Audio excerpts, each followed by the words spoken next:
to the 144,000 and the rest of you elect out there. Shalom to you all. And I'm going to entitle this video, High-ranking members of the IUIC now believe the MOTB is a microchip, and other subjects. So this is a video I did last night, which was lamb back off of a video that was done by put up by GMS Hawaii Ba, which is the elder out of there's two brothers. A brother from Asher, I forget his name. Somebody give me his name again. I forgot. I was given his name. I forget his name. But I know Yahweh, Gabar Yahweh. Well, he been to New York multiple times, so we know him. He been to the crib and all that, so we do know him. Anyway, puts up good videos, very good videos. So he put up this video entitled "Breaking News: UK will implement after and not in the not too long future. It'll be UK will implement digital ID mandatory for all adults in the UK." Breaking news, right? So my lamb back is my response is breaking news. UK will implement digital ID mandatory for all adults. Now, if all adults get it, then eventually all children will get it. Babies being born will get it. Because their plan is, according to what I know, their plan is to chip them as soon as they're born. I guess, I don't know. I don't know how that science works. Because you're growing, so I don't know how that would work. I guess when you hit a certain age, I don't know how they're going to do it. I know one thing, I'm not taking it and chop my motherfucking head off. So anyway, and I noticed I got 1,500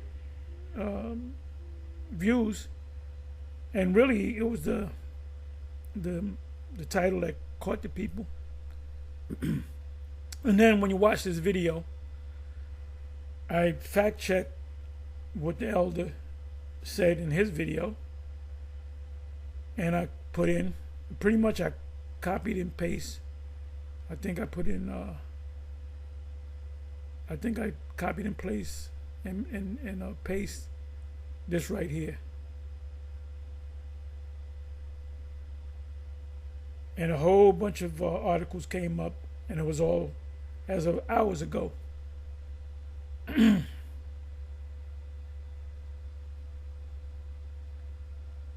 Okay, this guy right here, he's a pastor, Christian pastor. He dropped dead. Another victim of the death and blood cult of Christianity. Oh yeah, a lot of news is coming out on Charlie Kirk. There's a lot of intricate. The rabbit hole goes deeper than what we thought. I mean, very extremely deep.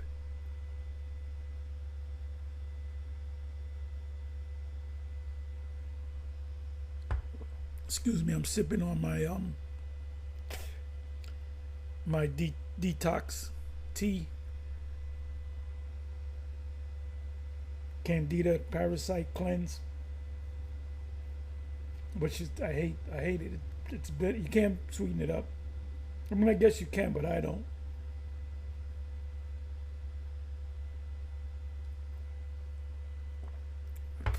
Just take it down raw. It hurts going down, but it's good for you. And that's as a maintenance. You should really be doing this like once every 3 or 4 months, like you change your oil of your car, or you change your oil in your body, so to speak. Okay, pro-Israel influencers use Charlie Kirk name to target HBCUs. They're putting the blame on Jake. And because we're the Israelites. Epstein files leak, Elon Musk is in them. Uh-oh. Uh-oh.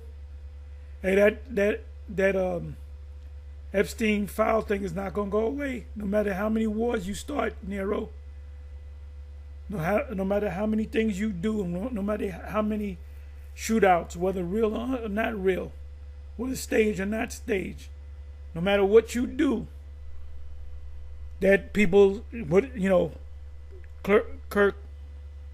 Charlie Kirkland got assassinated on a live, then everybody talked about that. So now it's kind of, the smoke is kind of clearing with the Charlie Kirkland thing. I keep saying Charlie Kirkland. There's a reason why I'm saying Charlie Kirkland and not Charlie Kirk. So now the Epstein thing is coming up.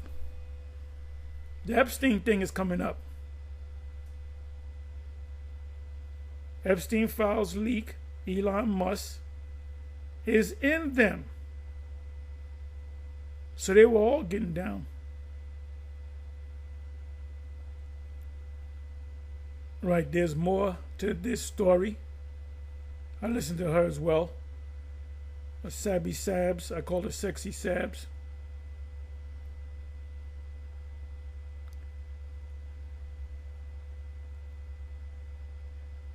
Gradually getting closer and closer. I just wanted to go into this. Forgive me for being all over the place. But anyway, you heard the title of the video. Let me see if okay, this is what I wanted.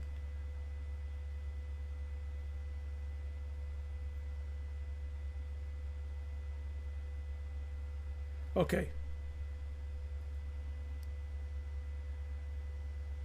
Okay, so this is a response. GMS Tanzania, son of Aaron. I'm thinking he's a Levite. Shalom, we know him. He's been in the circle for many years, and he's responding to this guy. Now, this guy right here. Let me do this. Azaria the Noble. This guy, I already know who he is. He set up this page. Okay, he had it dormant for a couple of years. This guy is, I can't prove it, but I'm almost positive. If I was a betting man, I would say that this is the tallest man in IUIC. He goes by the name, he's none other than, is he still a deacon? Not a bishop yet. He's a deacon, Iathon, the real tall brother with the glasses. And he put this comment up. Let me go. ID in New York or any of the states. I know it's in New York. And that's been out for years. Give me a second here.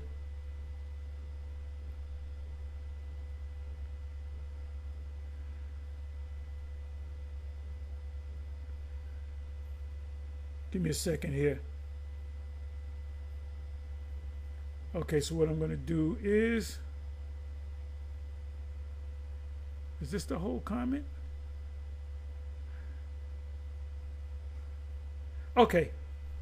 Okay, this is the whole comment. I thought it opened up. Anyway, so like I said, this is picture, as I read this picture, the tallest man in the IUIC.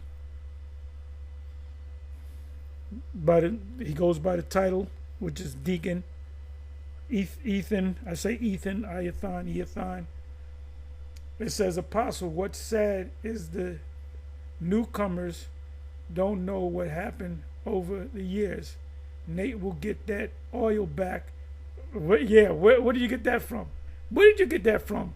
Nate will get that oil back. So you're saying that Nate still doesn't have the oil. So why are you following him? It says Nate will get that oil back and be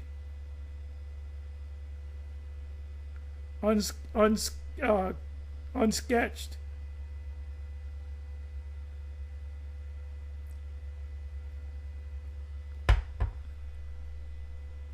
You will get no glory.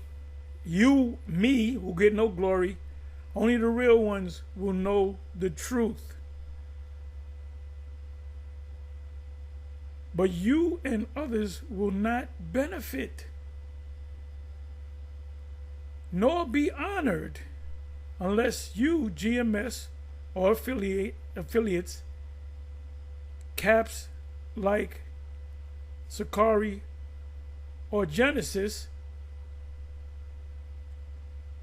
he will make it seem like he prophesied it the whole time and remain as he always, give me a second, as he always had. Him losing the oil will only be for a short time. And the losing the oil thing, he told us a dream. It was myself, Apostle Gabar, and Apostle Ricard. That's what at the House of David 126. It was out of the school. So he always had dreams. So he had a dream. That's when we were cool with him. He had it before the Cornelius Council. He had a dream. He always had a bunch of dreams. Like I said, he said he had a dream that the oil was taken away from him, but it was given back to him. So we remember that dream. So we speak about it from time to time. Read this again. He always had. He will make it seem like he prophesied it the whole time and remain as he always had. Him losing the oil will only be for a short time and will. So you're saying currently he doesn't have the oil and will adapt swiftly and cover his tracks.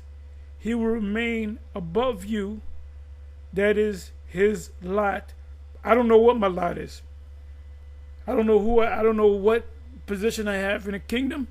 I hope I'm one of the elect. Hey, King David said he would be happy to be a porter or a doorkeeper in the kingdom. That's what King David said. Okay, so I'm not worried about rank, and I'm going to be on the biggest throne. I have the biggest scepter. Matter of fact, let me do this. Give me a second.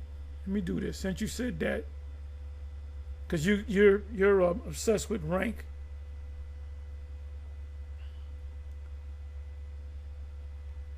And this is the guy, Starmer. I believe he's the president of England. I don't even keep up with English politics. I should though. Okay, let me do this. What did I say I was gonna do?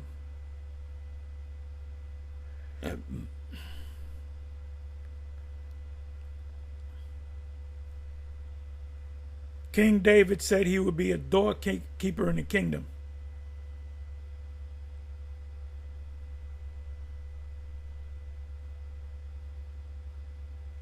Give me a second. King David said he will be a door. Give me a second, y'all.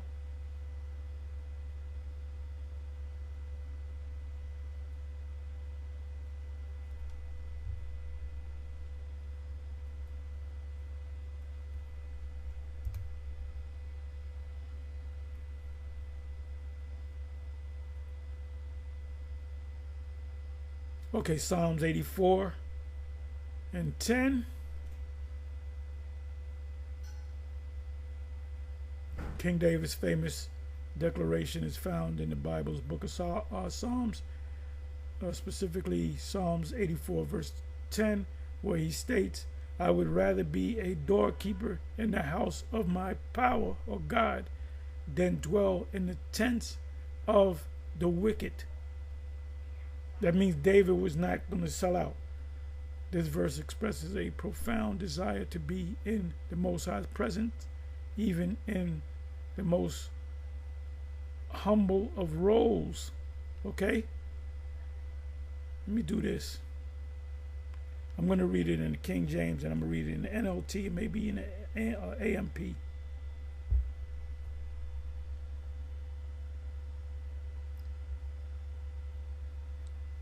Because you guys like that rank thing. You're obsessed with that rank thing.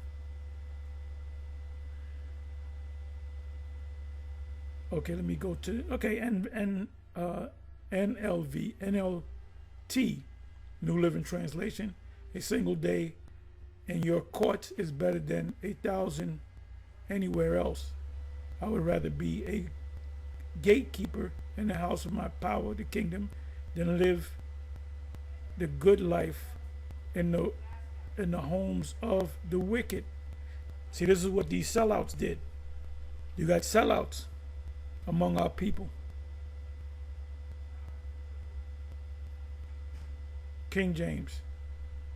For a day in thy courts is better than 1,000. I had rather be a doorkeeper in the house of my power than to dwell in the tents of wickedness. David was saying that he's not going to be a sellout. New King James Version. For a day in your courtyards is better than 1,000 elsewhere. I would rather stand at the threshold of the house of my power than live in the tents of the wicked. Let's go to the Americans. Let me see. Amplified. For a day in your courts is better than 1,000 anywhere else. I would rather stand as a doorkeeper at the threshold of the house of the Most High than to live at ease in the tents of wickedness. So that proves that David was not going to be a sellout. The gates of hell shall not prevail against it. So you're enamored by this rank. Well, he's over you and right. I said, hey, brother, I don't give a damn. I don't give a damn. I'll be the least man in the kingdom. I don't care. As long as I make it to the kingdom.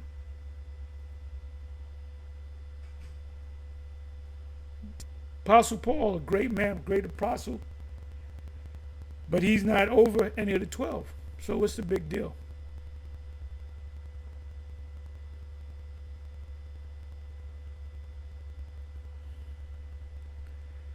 It says he always had him losing the oil, talking about Nate, will only be for a short time. And now with this statement, he's saying that he doesn't have the oil. So anything that this man teaches you, you got to say that ain't the truth. Like the hell thing, the new moon being the full moon. Or you can only have one woman. Let a brother in IUIC have more than one woman on the side. They kick him out. And will adapt and then talk shit about him for the next year. And will adapt swiftly and cover his tracks. He will remain above you. That is his lot. Now, who told you that? Because if the Most High told you that, he would have told you, look, don't listen to Nate. There ain't no such thing as hell. Don't listen to Nate. The mark is not sending all of his forms, religious or political. So I can see that this man, he had to come to this page and he had to put a comment in. I hate this, but this is what will happen. But again, us real ones, you're not a real one. Because remember, if this is you, which I believe it's you, strongly believe it's you, you said back in 2016, 2017, you said you're right, the mark of the beast is the microchip. You are absolutely correct. My response to you was, then when you're going to call a meeting and tell the people, the top brass in the IUIC, and then your reply was,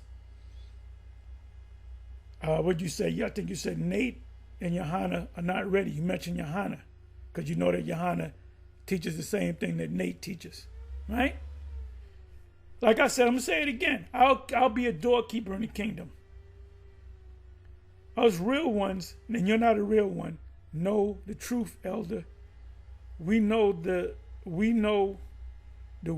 world will not until Yahushua tells the truth. This is due to the fact that you gave a false prophecy about the year 2000. It wasn't a false prophecy, it was a doctrine. Just like Cornelius being an Edomite was part of the doctrine, it's not a prophecy. And besides, everybody in One West at that time, they all was privy to the fact that the year 2000 we're gonna be out of here. That includes Nate. But then you can bring up a video, which we were the ones that put that video up in the first place. So anyway, give me a second.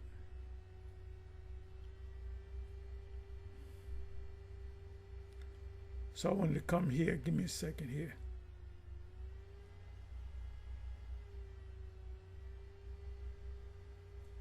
Okay, so this right here, I want to go into this a little bit. This was put up by GMS. Babylon is fallen. It was put up by the elder out of the UK, Yakanan. So it says, terrifying dream of red dragon, nuclear destruction, and Earth reeling to and fro like a drunkard. So somebody had a dream. Whether it was him, we'll find out. So give me a second. Let me do this.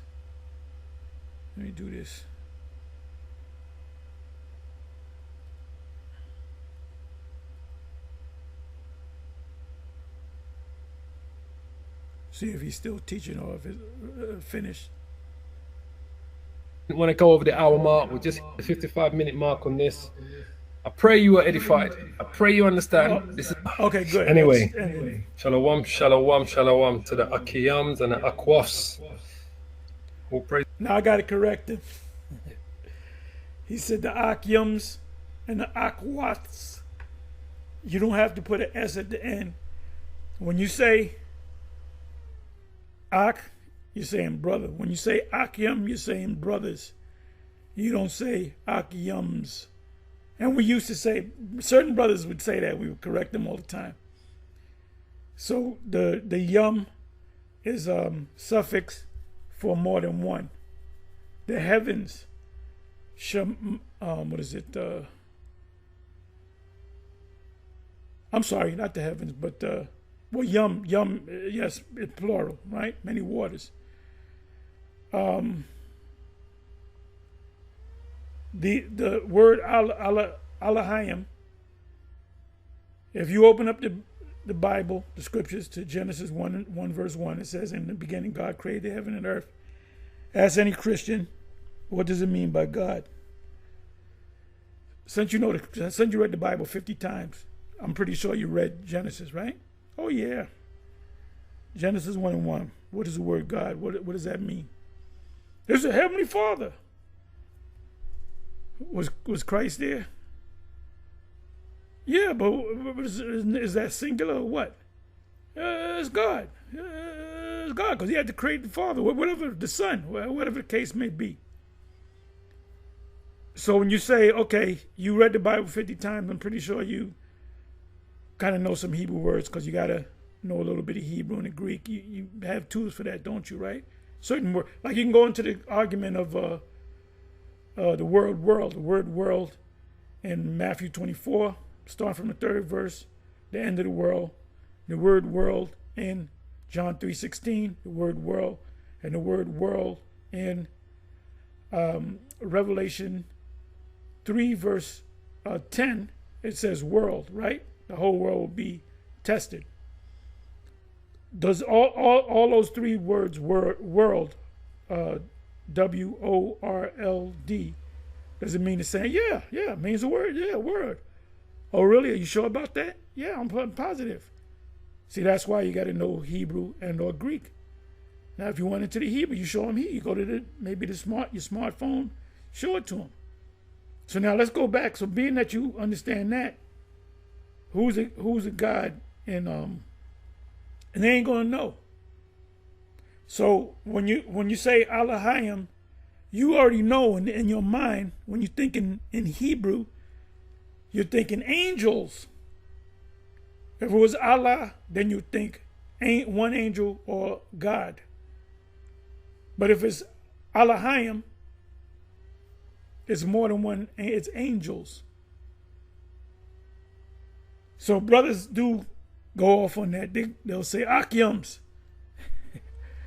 Or some brothers used to say ox. The Ak with an S at the end. No, it's Akyam. So just, just throwing that out there.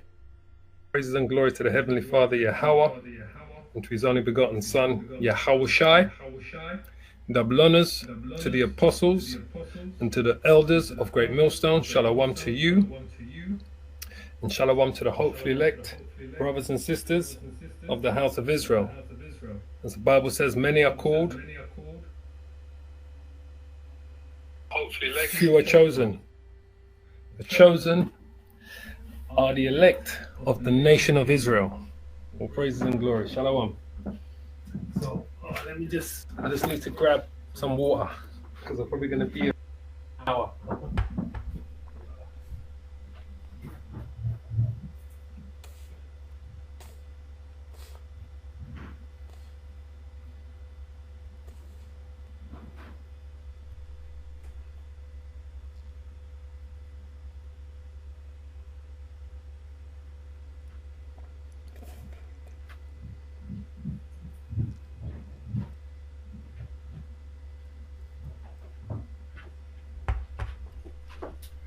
Shalom.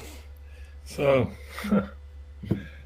before we go into this dream that this man had, all right, I'm gonna now. All right, it's about 6 minutes. He didn't have the dream. Somebody else had the dream. Maybe it's this individual right here. Whether he's lying or not, this guy I'm talking about. I'm gonna play the whole 6 minutes. Just let it play. Then I'm gonna rewind and break it down for you. It's an absolutely beautiful dream, family. Beautiful dream. I'm going to break it down for you.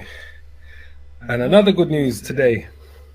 You've obviously heard that YouTube are starting to reinstate people's YouTube channels that they took down.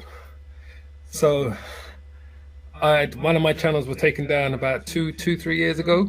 About 2 years ago. And it was my main channel. It had over 3,500 subscribers on it.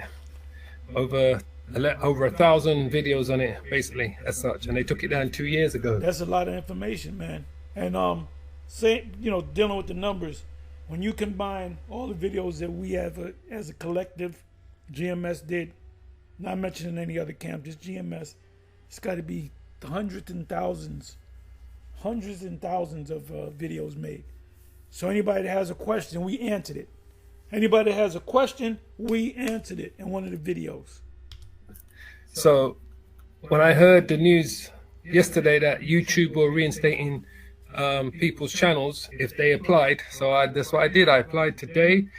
I sent them a nice chat GPT appeal for my channel to come back online. And family, within an hour, they brought it back online. I was so happy. So happy. Within an hour, they brought my YouTube channel back online that they took down for 2 years. Been down for 2 years. And that was my main channel. I've had that channel since 2010 when I first started putting up videos on YouTube. I came into the truth 2008. I put up my first video in 2010. I've had that channel for 15 years. All right? 15 years. And they took it down 2 years ago. I've had no access to it for 2 years. And I appealed today after I heard that. You've been in this truth for a long time. Time flies. YouTube has softened their community guidelines to reinstate people's channels that were taken down during COVID and so forth and this and that. And they put it back up within 60 minutes. All praises to Yahweh Hashem, Yahushai, Ba'Shem Rakah Kodash. All praises to Yahweh Hashem, Yahushai. So if I take that thing as a Trojan horse. I take that thing as a digital Trojan horse. I mean, I'm not going to inquire about maybe later, maybe another time when my head straight. If your brothers had channels take down, I would advise you, do it now. Do it early before the rush comes in. Put in your appeals. I went to Chat GPT to create an appeal letter to send to them. Chat GPT put it together beautifully, peeling my case, and within 60 minutes, my channel was back online. All praises. And they took down the offending video. They said this was the video that was offending. I said, fair enough, take it down, got no issues with that. But they reinstated my channel within 60 minutes. So, guidelines. So we will follow the YouTube guidelines, so they don't take down our channels going forward. But it's all praise to Yahweh Bashim Yahushai. All praises to the Lord. So anyway, let's get to the subject of the day. Terrifying dream of red dragon, nuclear destruction, and the earth reeling to and fro like a drunken, and salvation. Terrifying dream. So I'm gonna play this. His name is Tom Horn. I'm gonna play you his dream that he had. All right, and they're gonna show you some visuals when he breaks down his dream, when he tells you his dream. Because I'm gonna break it down for you, because they can't break it down, but I'm gonna break it down for you, the dream that he had. But when he's telling the dream to the host, they're going to show you some visuals of what he saw in his dreams. It gives you an idea of what he actually saw in his dream regarding the red dragon, the nuclear destruction, the earth reeling to and fro like a drunken, and salvation. All right, so let me play you this 6-minute clip, and I'll let it play through, and then I'm going to break it down for you. All right, let's hit play. Well, yeah, you know, does this. 1 second. Let's get the, I forget it does that on this. Let's get the volume on, and let me know that you can hear it clearly, right? And I have no issues hearing it. Well, is it still playing down like that? Why are you doing that? 1 second, because I might have to go to another one to get it. 1 second. It's still doing that, okay. All right, no dramas. That's why I got a backup plan. Always have a backup plan. All right, because I downloaded it. So let me just put it up here. 1 second, family. Always have a backup plan. Where is it? I put it here. Because I've actually downloaded it so I can put it straight to the link, basically.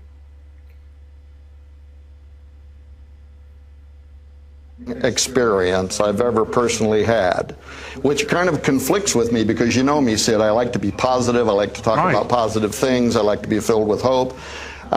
So approximately 1 year ago now, went to bed, same scenario, 2 a.m. in the morning, and all of a sudden... This is fair use, fair use, fair use. I woke up into this panoramic, almost like a film that's playing out in front of me, and I'm in the middle of it. And what I first thought I was looking at was a giant fiery dragon, deep up in space, moving, undulating like a serpent, racing towards the earth. Then suddenly my point of view changed, and now I was up above the object, and I could see that it was not a fiery dragon, but rather it was a giant space rock, an asteroid. And the way it was turning as it was moving through the space, and the light of the sun was glistening off of the. And they keep talking about what is it? 3I Atlas. Dabu 77 goes into it, and they say this thing is massive, massive. They have recorded ships larger than the Earth. They recorded, documented, I don't know if it's footage or whatever the case, that there's a ship that can suck in the whole planet Earth, and another 500,000 of them. There's another ship that they have information on that's half the size of the sun. The sun can hold, if you were to take the planet Earth, you can take 1.3 million, which is 1,300,000 planet Earths, and you can fit it in the sun. So this ship is half the size of the sun.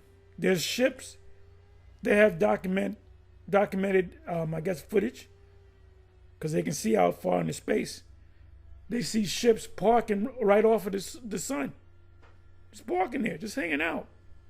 You can't deal with these people, and they're not, because they're not people. Isaiah said in Isaiah 47, he's not going to meet you as a man. He coming to kick ass. Elements of the stone, it only gave it the appearance that it was moving back and forth. Now, all of a sudden, I'm back on Earth again. And now, I am surrounded by literally tens of thousands of people, and we are on a mountain. You might be asking, this guy's an Edomite. Well, he might be a Jake. Or he could be an Edomite that received a vision. Is it possible that nations, heathens, can receive visions? Yeah, absolutely. Balaam is one. Nebuchadnezzar is another. The witch of Endor. She was the one that was able to summon up Samuel. And the Spirit opened up her eyes, because King Saul had a mask. He was covered. He was in disguise, and the Spirit opened up her eyes to see that was Saul, King Saul. So let's go with the fact that he's an Edomite. So what? Most High can still give Edomites visions. Give you a little story. When we was up in Connecticut, we did the cable show, and there was one show a couple of times. I wasn't there, but the feds came concerning that show, and they said that white people are having nightmares when they watch a show. So, hey, they scared. These devils are scared, and they know who we are. The elite, like I've been saying, they know exactly who we are. And you average people, you laymen, you can't see it because the elite didn't tell you. If the elite tells you they're the Israelites, they're right. That's when you believe it. That's when you ninjas will believe it. So F you and have a nice day. And we are running for our lives, and people everywhere are screaming and begging God to deliver them from what is coming. And I turn and I look over my shoulder, and I can see this fiery mountain, basically, this giant rock entering into the atmosphere, burning as it comes through the atmosphere, breaking apart as it comes through the atmosphere. A huge part of it strikes the ocean, a huge part of it strikes the earth, a huge part of it strikes the ocean. Now, I don't know what the elder's going to go into, but this precept came to mind.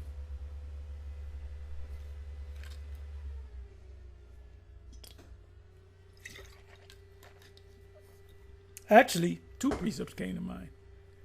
Revelation. Give me a second.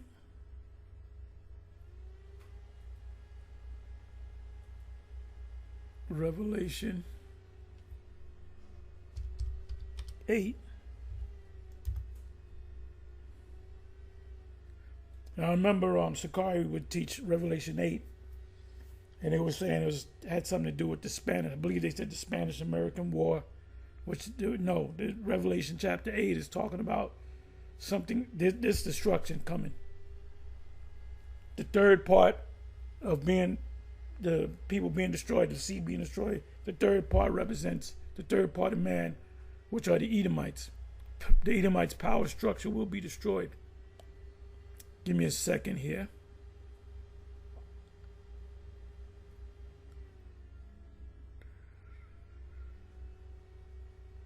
Okay. See, this is going to happen. This is when the end comes, when we get delivered, when the destruction comes. This is yet to happen. And the third angel sounded, and there fell a great star from heaven, from out space, from the sky, burning as it were a lamp, and it fell upon the third part of the rivers and upon the fountains of the waters. And the third part of the creatures, I'm sorry, let me go up here. The first angel sounded, the second angel sounded in the mountain.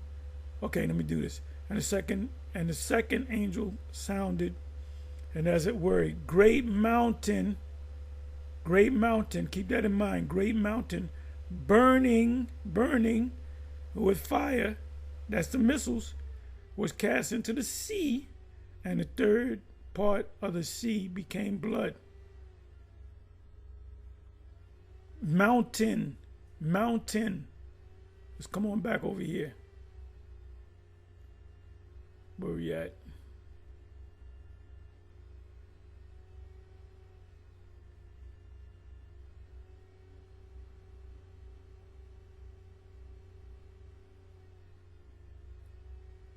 Okay, here we go. You just read it. Revelation chapter 8. There was a big rock, which is a mountain. That's what John saw. It looked like a mountain falling from heaven on fire. Let me bring this back. Bring this back. People run. Breaking apart as it comes through the atmosphere. There it A is. huge A mountain on fire that hit the sea. part of it strikes the ocean, a huge part of it strikes the earth, and all of a sudden the earth is shaking so violently that none of us can stand up. We're all Revelation 11, great earthquake, 7,000 were killed, which represent a complete amount of people on the soil, this country, this land called America. Also, Isaiah 24, it said the earth shall reel back and forth like a drunkard. They all already got it, like a drunkard, to and fro, right? Another precept that came to mind concerning the mountain on fire, Jeremiah.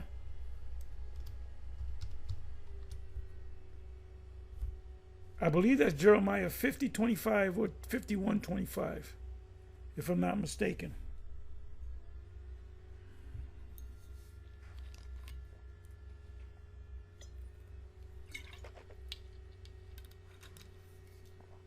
Bear me for a minute.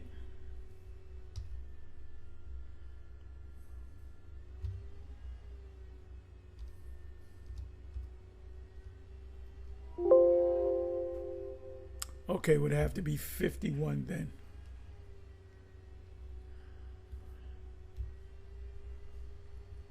Let me go to 51.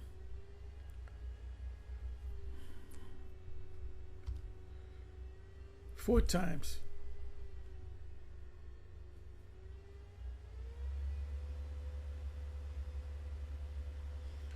Right, 51. I said 50 and 25. 51:25. Behold, I am against thee, O destroying mountain. That's this system, the beast system, which includes America. Saith Yahweh, which destroyeth all the earth. You made the earth into a wilderness, Isaiah 14. And I will stretch out my hand, my spiritual hand, upon thee, and roll thee down from the rocks. Because you're mountain, right? So you're going to cut that mountain out and going to roll you down from the rocks. And I will make thee a burnt mountain. What did Jeremiah see? ICBMs, warheads, nuclear warheads, pelting the earth.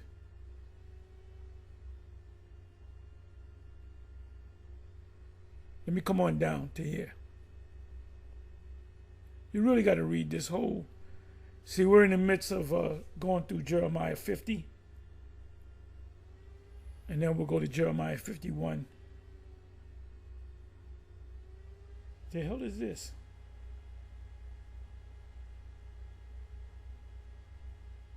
Oh shit.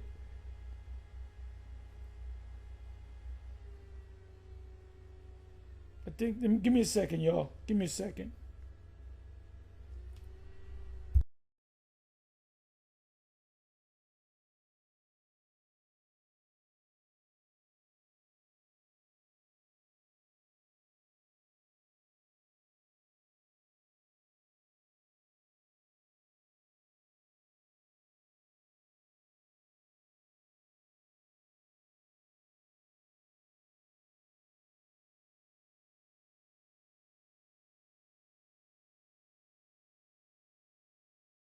Anyway, I was checking out something. Yeah, it's coming back up again. Anyway, I'm sorry. 30th verse. The mighty men of Babylon, the U.S., have forborne to fight. If there's a draft, ain't nobody want to go on the other side of the earth to get shot at. Ain't nobody want. Who wants that? That's not my idea of a good time. You're going to go to the other side of earth where you don't know the language, the makeup of the land, the customs, and you're going to get shot at. All right? Nobody want that, man. So when they declare a draft, you're gonna have a lot of pushback. And Jake ain't going. Jake don't believe in this motherfucker. It said the mighty men of Babylon have forborne to fight. They have remained in their holes. Their might have failed. They became as women. They beat up. They have burnt her dwelling places. Her bars are broken. That's Babylon's bars being broken. Babylon the Great. And that's also mentioned in Nahum 3.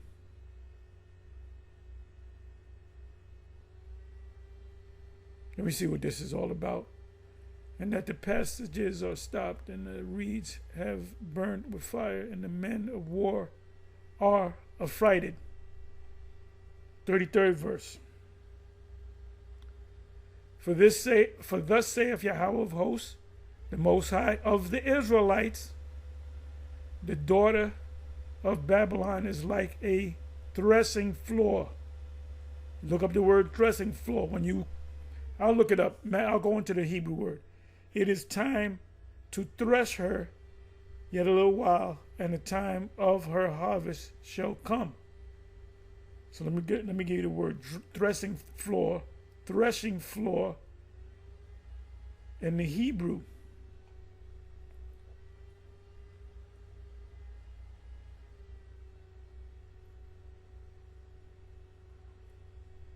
Yeah, this place is done. You think 2025 was hot? 2026 is going to be hotter. Okay.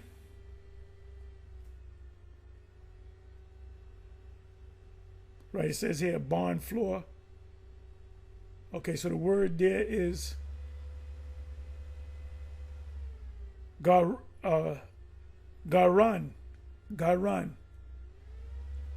Threshing floor, barn floor, corn floor. Like when you separate the corn from the wheat and the corn and these different things, you got this stuff on the floor that you got to clean, that you got to sweep up in the barn, right? So, the same thing with this man. He's the Jeremiah, either 50 or 51. It speaks about a wind. Give me a second here. Let me come on back. Isaiah 14, the besom of destruction. A besom is a broom. The missile is going to act like a broom. It's going to sweep this devil out of his existence. All he's going to know is he's a slave. That's it.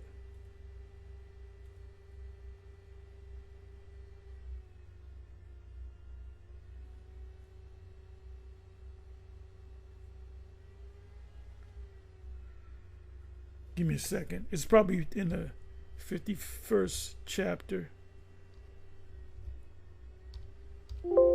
Yep, it's in the 51st chapter.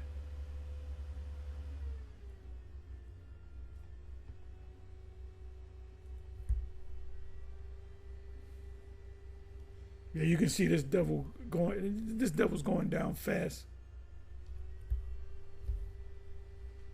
Very first verse.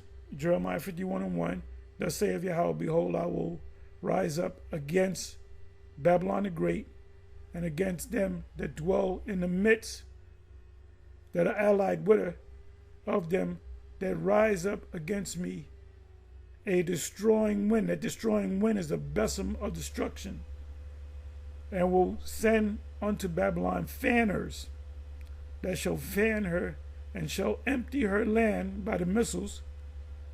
For in the day of trouble, Jacob's trouble, which is also Esau's trouble. It's going to go from Jacob's trouble to Esau's trouble. Jacob's trouble is also Esau's trouble. They shall be against her round about. Those are the other nations that possess missiles, led by the former Soviet Union. Against him that bendeth, which is a silo, let the archer bend his bow. That's the silo. And against him that lifteth himself up and it's brigadine, and I'm gonna go into the Hebrew word for brigadine, like you have a brigadier.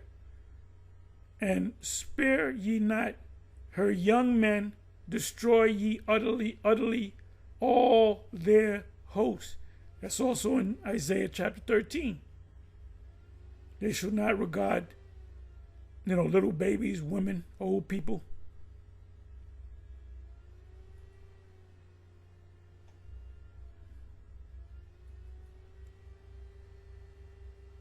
So I'm going to go into the Hebrew word for brigandine. Like in war, in a military rank and file, you have a brigadier general. Right? Brigadier means armor. The word here is saryan.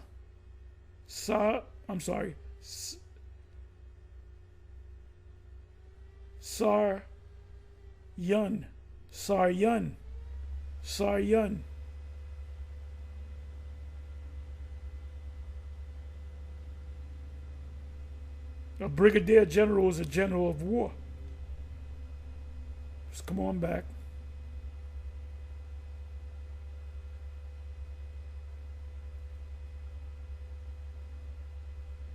Knocked off of our feet. It was the most horrific thing. Look at all these. Let me bring this back.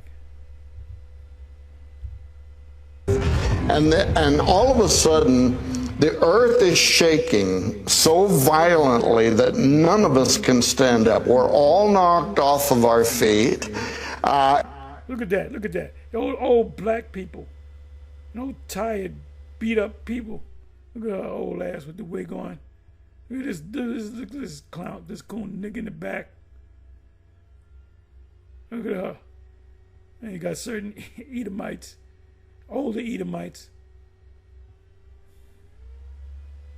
These people are clueless. These Christians are clueless. Remember, the Lord Jesus never came back to get y'all. Today's the 26th. It was the most horrific thing. I can hear this terrible sound as if the earth is literally cracking, like the mantle of the earth is breaking Nigga, this old motherfucker got some sugar in his tank too. apart. And now I'm looking back over my shoulder again in this giant wall of water, just an enormous tsunami, hundreds of feet tall, coming up over the top of this mountain. And again, everybody's trying to run. Then these, what felt like large hands, come down underneath my arms and lift me up into space, and now I'm looking down upon the earth. And well, I guess he's the only guy that got raptured yesterday. here's an important part about this entire thing. I'm not a scientist. I don't know what would happen if an asteroid of that size were to impact the earth. But what I saw, I later found to be exactly how scientists describe what would transpire. With the waters boiling beneath this giant burning rock, the aerosol coming up off of that, entering into the upper atmosphere, setting in motion hurricane activity, the second part hitting the earth, causing a volcano to begin erupting. So what you saw is what would actually happen, but you didn't have the knowledge of what would actually happen from a scientific viewpoint, but you still saw it. Yeah. And see, they don't understand this because they don't go into these prophetic books, because they don't know that they don't understand the prophetic books. And to use street lingo, it freaked me out. Well, when I started doing the research, it really freaked me out. But I'll tell you the thing that strikes me even stronger. You heard a name. Yeah. What was the name? So as this is playing out, I'm terrified. All of a sudden I wake up and said, I almost fell out of bed on my face. I mean, I had cold chills all over me. I'd never seen anything this vivid or terrifying. I start writing it down, but then all of a sudden it was as if a voice, I don't know if this was just in my head or if it was an audible sound in the room, but it was as if a voice spoke and it said one word, Apophis. Now, did you know what Apophis meant? I knew this. I knew that there was an ancient Egyptian god of darkness. I didn't even know that. Of chaos. Well, because I've studied mythology, but I didn't really know a lot about it. Isn't it interesting? At first you thought it was a dragon. That's exactly what I thought I saw. Now, the other thing I knew, and I hardly knew anything about this, was I knew that NASA had discovered an asteroid in 2004 that they named Apophis. And that was basically all I knew about it. So because what I saw was literally a space rock, when I got out of bed, I immediately went and started doing research. One thing led to the other. And learned that this asteroid at first was on NASA's radar as being an NEO, a near-Earth object, that they believed it in 2004 had the potential to impact the Earth. They still believe it's possible. Okay, now, this Apophis, this interests me. Why do you believe Apophis is from the ancient prophecy about wormwood in the book of Revelation? Well, first of all, I believe in prophecy. I believe in Bible prophecy. I believe this event is going to happen. I did not know that when Revelation 8 was written, where it says a star fell from heaven. Yes. It's the word aster. Astron is from which we make asteroid. Yeah, I didn't know that until then, and it was a lot. No, I didn't know he was going to pull up Revelation chapter 8. Hardly anybody pulls that up. And when they do, they break it down wrong anyway. I didn't know. Of other things that I learned along the way as well. And the bottom line is, they're going to old black-ass women with them wigs. But you know, this proves that they're Israel. You know, they have a zeal, but not according to knowledge. But when we come up and say, hey, we got to be careful, them Israelites is dangerous. Them boys is dangerous. Apophis is a real asteroid. And here's what they're saying. They're saying it probably isn't going to strike the Earth in 2029, so they changed their opinion a little bit. It still could, they're saying. But here's what they're saying. But it's going to come so close to the Earth that it's going to knock the satellites out that are in orbit around this planet. Now, this is a monster rock, and I talked to several astronomers, including a friend of mine that works at NASA and has above top secret security clearance, and plus Lieutenant Colonel Robert McGinnis that works at the Pentagon, put me in contact with impact specialists, all these scientists, and they said there is no way in the world that you can say that a stone moving 28,000 miles per hour through space that's going to cover tens of thousands of miles before it gets here in 9 years is going to come so close that it's going to knock out the satellites and yet be assured that it's not going to hit the planet. They all said that's rubbish. It's a cover-up. Here's what... If they knock out the satellites, do we go back... How many years do we go back? Hell, we go back, you know, to the 60s, maybe? Rotary phones and whatever. No more computer. No more smartphone. No more GPS. What I believe. Look at all these scared faces. See, these Edomites, but some of them are Jake too. You know, he got that nervous look in his startled look. He looks nervous. She looks concerned. There you go, Jake. Got to put a Jake up in there. I believe it because I saw it. I believe it because what I saw and the way it came to me has not yet one time in my life failed, including the resignation of Pope Benedict against all odds. It has not happened one time yet that it didn't unfold exactly the way I saw it. So I'm speaking from personal experience, but it's been validated by the facts after the fact. So I believe it in all my heart. I will look you in the eye and give you a new prediction, like I did when I told you the Pope was going to resign and everybody said it would never happen. In April of 2029, Apophis is going to strike the earth. So that was the dream that he had, all right? And what we're going to do, we're going to break it down. We're going to break it down, family, all right? And we're going to start from the beginning, okay? So I just want to hear the dream. The red dragon, he spoke about the dragon, the serpent, the hailstone, the destruction, the salvation, people running for mercy. He covered it all, literally, right? In the one dream, he saw a lot, but it's all parabolic, symbolic. Symbolically represents different parts of the Bible, what he was dreaming about, basically, as such.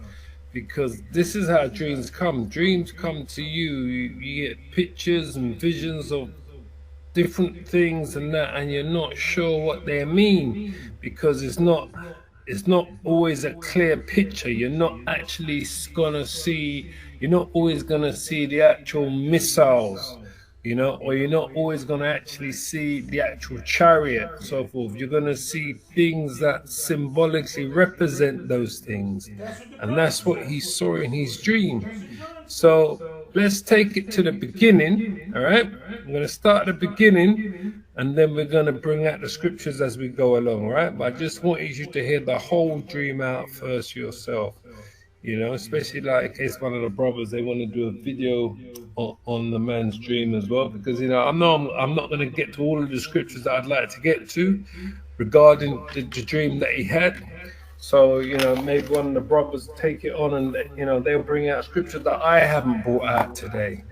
But yeah, it was powerful, basically, as such. So let's start again from the beginning, and then let's get into the scriptures, all right? So this one was the most terrifying experience I've ever personally had, which kind of conflicts with me because you know me, Sid, I like to be positive, I like to talk about positive things, I like to be filled with hope. So approximately 1 year ago now, went to bed, same scenario, 2 a.m. in the morning, and all of a sudden I woke up into this panoramic almost like a film that's playing out in front of me, and I'm in the middle of it. And what I first thought I was looking at was a giant fiery dragon, deep up in space, moving, undulating, like... So what does the red dragon represent in the Bible, all right? He said the first thing that he saw was a fiery serpent red dragon, all right? So let's get that. Let's first touch on that, all right? So we're going to go to Revelations chapter 12, all right? Revelations chapter 12. Let's share this so we can see the scripture, and we'll come back to the video, right? Because I want to just, as we go through it, add to stage, hold on, remove, add. So Revelations chapter 12. So what does the red dragon symbolically represent? So the red dragon represents First and foremost, the Roman Empire. America is the reincarnation of the Roman Empire. So are these European nations that make up the beast, right? They are all parts of the reincarnation of this Roman Empire. This whole system, this whole global system that we live under is the reincarnation of the Roman Empire. And the seat of that empire is America, Babylon the Great, as you can see. So this is what he saw in his dream, the red dragon, all right? So Revelations 12:3, it says, and there appeared another wonder in heaven, right? And behold, a great red dragon. So even John the Revelator saw a great red dragon. Symbolically represents the Romans, right? Rome, a great red dragon having 7 heads and 10 horns, right?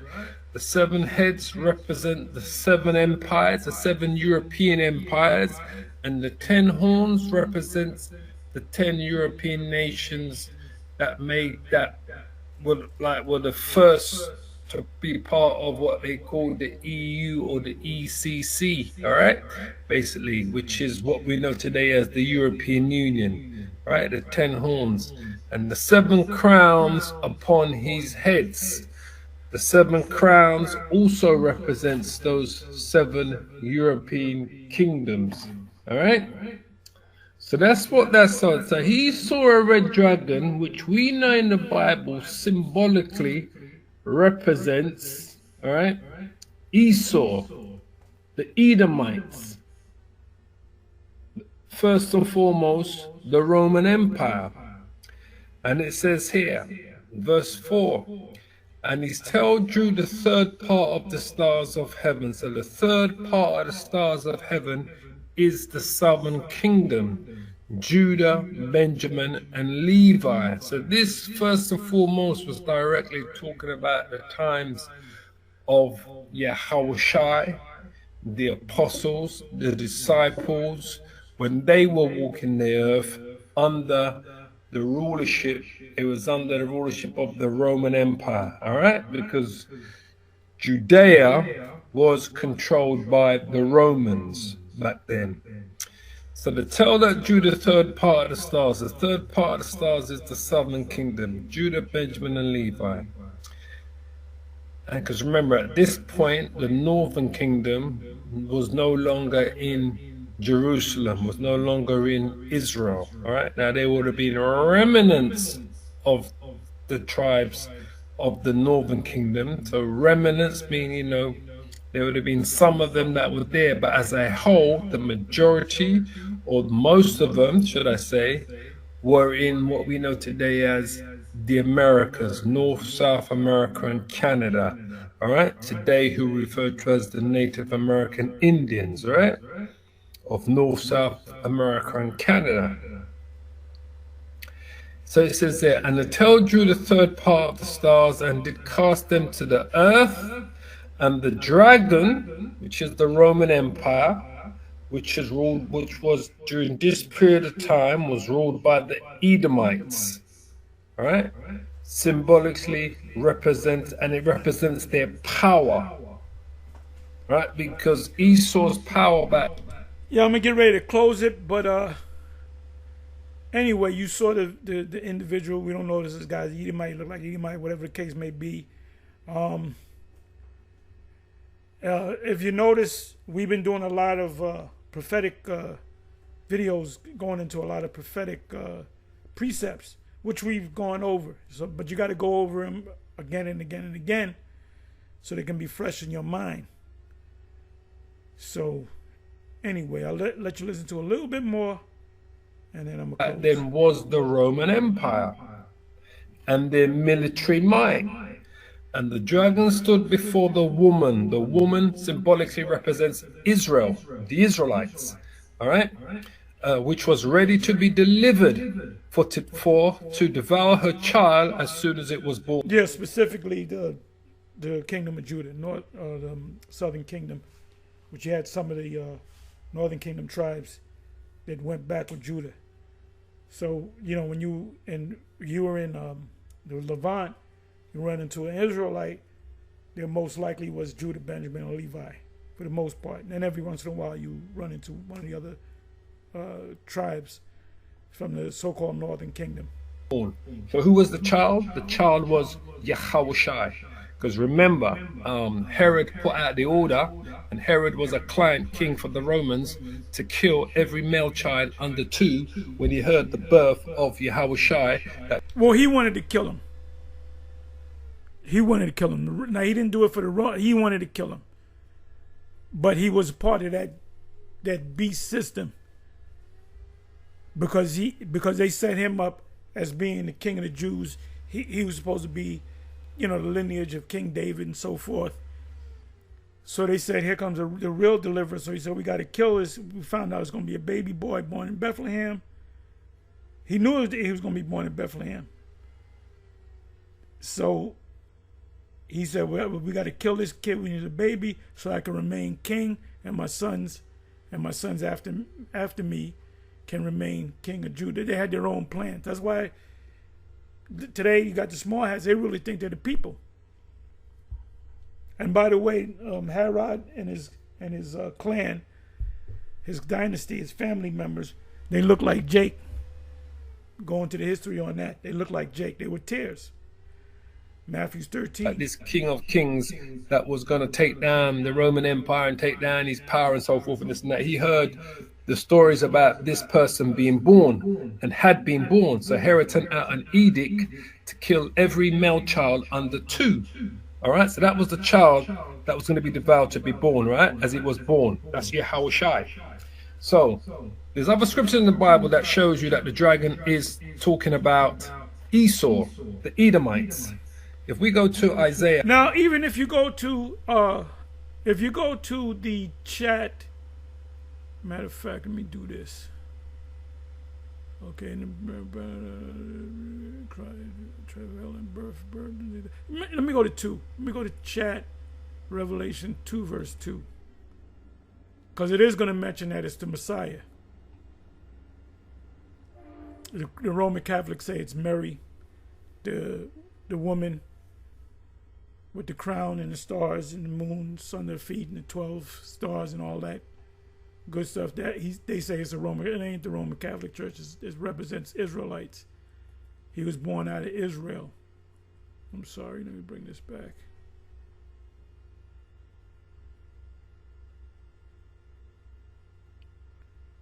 Bear with me for a minute. Let me just.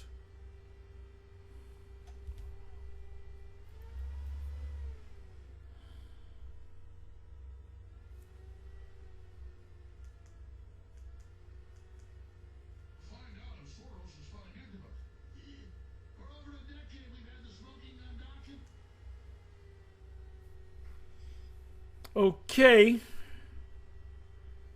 Revelation 12 and 2. Just to see what the chat's going to say. I put in 2. Why didn't it come up?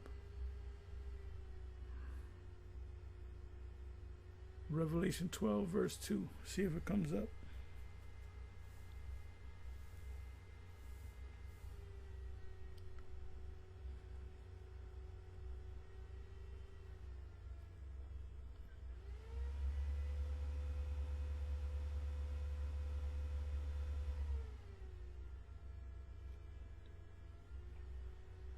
Okay, here we go. And she being born a child. Context is part of the symbolic vision. Revelation 12 introduces a woman clothed with sun, representing a key figure in the apocalyptic imagery. Verse 2 describes her as pregnant, crying out in labor pains, anticipating the birth of a child. Common interpretations. Traditional Christian view. Many see the woman as symbolizing Israel, which they're correct. The child being the Messiah, which they're correct. Because he's a son of Israel. He's specifically a son of Mary, but he's Joseph and Mary, but he's a son of Israel. And her labor as a nation struggle leading up to the coming of the Messiah. Yeah, the struggle was the Romans. Matthew 11 and 11 on down. The kingdom of heaven suffereth violence by who? The Romans, and the violent ones, or the violent, take it by force. The Romans occupied the land, and we had to pay taxes. Catholic interpretation often identifies a woman as woman with Mary, the mother of Jesus, and nope, they're all wrong on that, and sees the verse as referencing the nativity and possibly her spiritual motherhood of the church. Catholics don't got it right.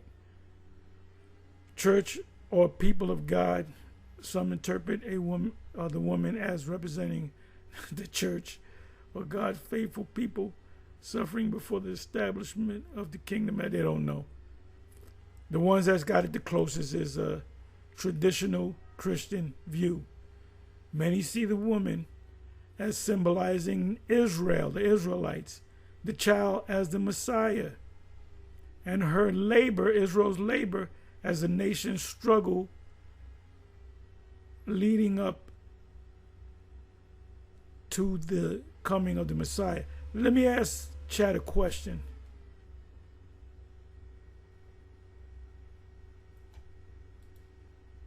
You got to trick, the chat.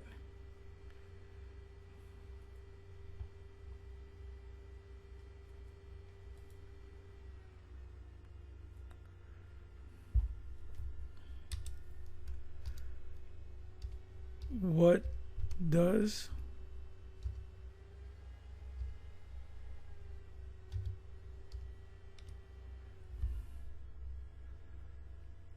what is it?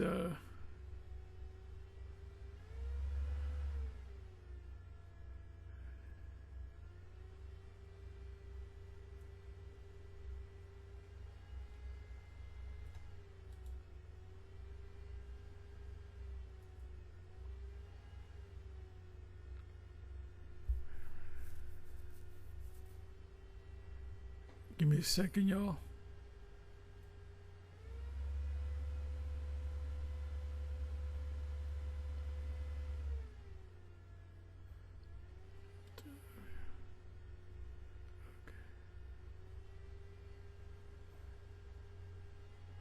Okay, what does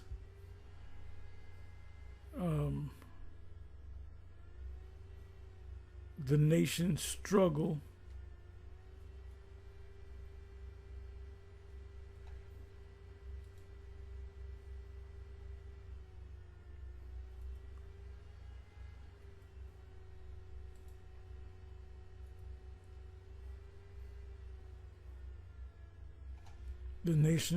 mean?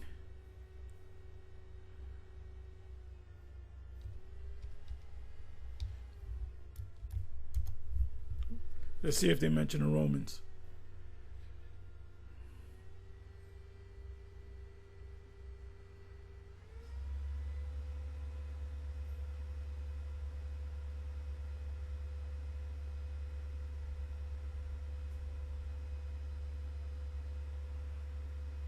Doesn't mention anything about Rome.